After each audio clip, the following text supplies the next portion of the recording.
الحمد لله وصلي وسلم على نبينا مصطفى محمد صلى الله عليه وسلم وعلى آله وصحبه أجمعين أما بعد أعوذ بالله من الشيطان الرجيم بسم الله الرحمن الرحيم സൂറത്ത് ത്വാഹ 90-ാമത്തെ ആയത്ത് അല്ലാഹു സുബ്ഹാനഹു വ തആല വിശദീകരിക്കുന്നു. കഴിഞ്ഞ ആയത്തുകളിൽ തന്നെ തുടർച്ചയായിട്ടുള്ള ഭാഗങ്ങളാണിതും. വലഖദ് ഖാല ലഹും അവരോട് പറഞ്ഞിട്ടുണ്ട്, ഹാറൂൻ അലൈഹിസ്സലാം പറഞ്ഞിട്ടുണ്ട്, മിൻ ഖബൽ ഇതിനു മുമ്പ്, യാ ഖൗമിയെ ജനങ്ങളെ, ഇന്നമാ ഫുതിൻതും ബിഹി ഇതുകൊണ്ട് നിങ്ങൾ പരീക്ഷിക്കപ്പെടുകയാണെന്ന് പറഞ്ഞാൽ അതിന്റെ പൊരുൾ മൂസ നബി തൗറാത്ത് സ്വീകരിക്കാൻ പോയ സമയത്ത് ഹാറൂൻ നബി അലൈഹിസ്സലാമിനെ കാവലേൽപ്പിച്ചിട്ടാണ് ബനി ഇസ്രായേലുകൾക്ക് കാവലേർപ്പെടുത്തിയിട്ടാണ് പോയത്.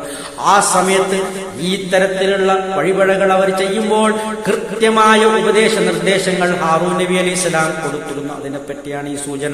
വ ഇന്ന റബ്ബകുമുർ റഹ്മാൻ, വ ഇന്ന റബ്ബകും നിശ്ചയമായും നിങ്ങളുടെ റബ്ബ് അർ റഹ്മാൻ, അത് അങ്ങേയറ്റം കാരുണ്യവാനാണ്. ഫത്തബിയൂനി, അതിനാൽ നിങ്ങൾ എന്നെ പിൻപറ്റുവീൻ എന്ന് പറഞ്ഞാൽ ഞാൻ ഒരു നബിയാണ്, ആ നബിയുടെ വചനങ്ങളെ നിങ്ങൾ പിൻപറ്റുവീൻ. വ അതീഉ അംരി, എന്റെ കൽപ്പനകളെ നിങ്ങൾ അനുസരിക്കുവീൻ എന്ന് പറഞ്ഞിട്ടും ഹാറൂൻ നബി അനുസരിക്കാൻ അവർ കൂട്ടാക്കിയില്ല.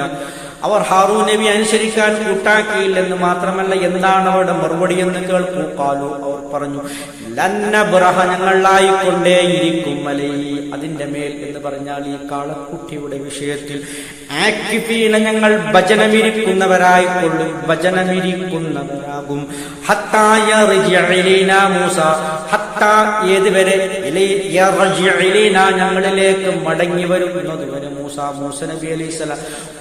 നബി അലൈഹിസ്സലാം ഞങ്ങളിലേക്ക് മടങ്ങി വരുന്നത് വരെ ഈ കാളക്കുട്ടിയുടെ മുന്നിൽ ഞങ്ങൾ ഭജനമിരിക്കുക തന്നെ ചെയ്യും. അങ്ങനെ മുഫസ്സിരീങ്ങൾ പറയുന്നത്, ഈ മൂസ നബി അലൈഹിസ്സലാം അവരിലേക്ക്, സ്വന്തം ജനതയിലേക്ക് മടങ്ങി വരുന്ന സമയത്ത് ഈ കാളക്കുട്ടിയുടെ മുമ്പിൽ നിന്നുകൊണ്ട് അവർ പലതരത്തിലുള്ള പാട്ടുപാടിക്കൊണ്ട് നൃത്തം ചെയ്യുന്ന രൂപമാണ് കണ്ടത്. എന്താണ് ഇതിനൊക്കെ കാരണം?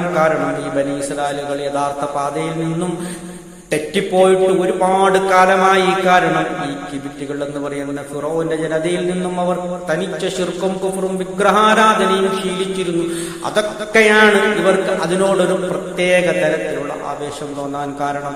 അങ്ങനെ അള്ളാഹുവിന്റെ മാർഗത്തിലേക്ക് അവരെ തിരിച്ചു കൊണ്ടുവരാണ് മൂസാ നബിയുടെ പരിശ്രമം. ഹാറൂൻ നബിയുടെ പരിശ്രമം പറ്റാതെ അനുസരിക്കുന്നില്ല, അവർ ധിക്കാരത്തിന്റെ പാതയിൽ തന്നെയാണ്. ഇത്രയുമാണ് ഇതുമായി ബന്ധപ്പെട്ട് വിശദീകരിക്കാനുള്ളത്. സത്യമായി മനസ്സിലാക്കുന്ന സജ്ജനങ്ങൾ നമ്മെ അള്ളാഹു ഉൾപ്പെട്ട് അനുഗ്രഹിക്കുമാറാകട്ടെ. അൽഹംദുലില്ലാഹി റബ്ബിൽ ആലമീൻ.